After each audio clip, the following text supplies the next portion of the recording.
tracking. I'm going to be explaining how to track and even how to avoid getting tracked. All right, so let's start with the basic fundamental of how to build a tracker. You need netherite block, diamond, and obsidian. Now there are 2 tracker types on the server, but we're just going to be going over this one because this is the most important one. So I'll put nether block right here, which is the center of the tracker. This is the arm, and this is the block that goes at the end of the tracker. So this is what the tracker looks like. You can do whatever you want with trackers. You can do this, you can do this, you can do this.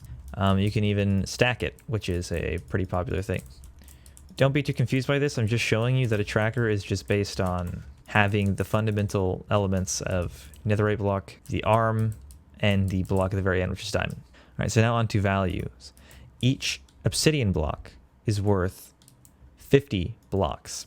I'll show you how to use it soon, but just know that each obsidian block is worth 50 blocks. The last block is also worth 50 blocks. If you count this up, that means you have a tracker that tracks 350 blocks on a certain coordinate in a certain direction. All right, so in Spawn, by now you've probably noticed the spawn tracker. We're going to be using that to track my alternate account to give an example of an actual tracking experience. All right, so if I type /track, you'll notice that it says north 400, east 400, south 400, west 400. That's because it's calculating the worth of the tracker. Each block is worth 50 blocks, and each tracker arm is going in a specific direction, north, east, south, west. But you'll notice something else. You see my account's name, north and west. If somebody is, for example, only north on a tracker, north moves down on the Z coordinate. The tracker doesn't care about what world the player is in or even the distance from the player to the tracker. It only cares about coordinates. So if I see someone north on this tracker, that would mean that their Z is within 0 to negative 400. So you've already tracked them within a certain radius. You just haven't narrowed them yet. If you notice, it also says west. So in this particular case, we have 2 coordinates. That means we can track their location. If you only have one, northwest, east, south, or whatever, you can only get one coordinate, X or Z. We're going to start by tracking my alternate account's north direction, which is his Z coordinate. I want to track his Z coordinate. So I type /track, and so what I do is I take the main block and I move it down the tracker, and this effectively creates a smaller tracker.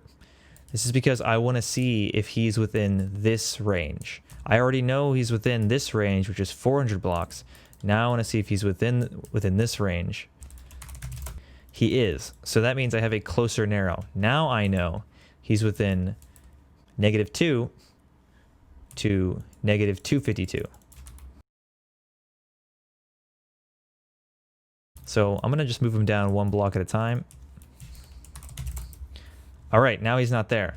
That means that he is not within the range of -3 to 200, which means he has to be past -200. An easy way to do it is when you get their narrow, which means that he's not here, but he's here, you can simply take your current coordinate that moves in the direction, which is north, and subtract it or add it depending on, how it goes. In this case, we're subtracting it. So I would do -2 minus 252. I can definitely assume that his Z is roughly -252 within a 50 block radius. It's not an exact science, it's just within a 50 block radius, which is the closest you can narrow using this tracker. Now, one coordinate simply isn't enough. His Z coordinate, if this is all I know, he could be in the nether, but his Z coordinate just happened to show up on my tracker. So it doesn't really mean anything. And if he warps out, then I'm going to be all confused. I'm not going to know where he is anymore. I'm going to go back on the tracker, and he's still west. So I'm going to get his narrow. I know he's within the range of 0 to -400 on X. So I'm going to make a smaller tracker to get a closer range. Now I know he's within the range of -2 to -252 on X, because I'm taking my current coordinate and I'm subtracting it by the amount, which is west, because this is how far it's tracking on the X coordinate. So I'm going to make a smaller tracker. He's still on it. So let's get closer. He's still on it, which means if you do -5 minus 100, because the X coordinate is going down. If it were going up, you'd be adding.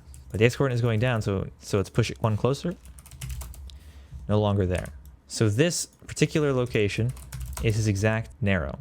All I have to do is, once I get his exact narrow, I take the number that shows right here, take the direction I'm going, which is X, which goes down. So I do -5 minus 100, which gives me negative 105, which means that his x coordinate is roughly negative 105 within a 50 block radius. Now, this may seem very daunting, but if you get used to this over time, you can create very complex trackers. This is what's considered a vanilla tracker. It's a very simple form of tracking. So I'm going to go to z, negative 252, and x, negative 105, and see if he's there. And there he is. In this particular case, I got pretty lucky. I got like exactly where he was. That probably won't usually happen, but it did here. But let's say you don't get so lucky and you don't see a base anywhere, you can't find them at all, and you happen to be within like 100 blocks of their base, but you still don't know what to do. This is when the Tim tracker will come into play. Crying Obsidian is pretty hard to get, which is why it's used for this. If this is the main block rather than netherite, and this is the arm rather than obsidian, it's Crying Obsidian. Each arm on this tracker is worth 10, which means that this tracker allows you to get a almost perfect narrow every time, which is really good for if you're close to somebody's base, you can pinpoint their location. Now, to show one example, not to confuse, just as an example of a more complex tracking system, you have something called stack tracking. Now, this is not the most advanced tracking system, but it is pretty good. So if let's say you're within a 50 block radius of somebody's base and you've tracked their vault and they only warp there for about 10 seconds at a time. What you want to do is when they get there, or you're going to have to spam track this really, but when you see their name, you just move down the tracker really fast. This removes the process of having to move the block up, and it allows you to go really fast. However, it does come at the cost of more resources and more time. In order to avoid being tracked, the best thing to do is to have as many bases spread out as possible, and to make sure that when you get out of a PvP fight, to store the loot from that fight at a temporary storage bank, or when you get done raiding, store it at a temporary storage bank, or if you have a vault, warp there for like 5 seconds at a time. Because if you're going against an experienced tracker, if you're there for 10 or 15 seconds, it's too long.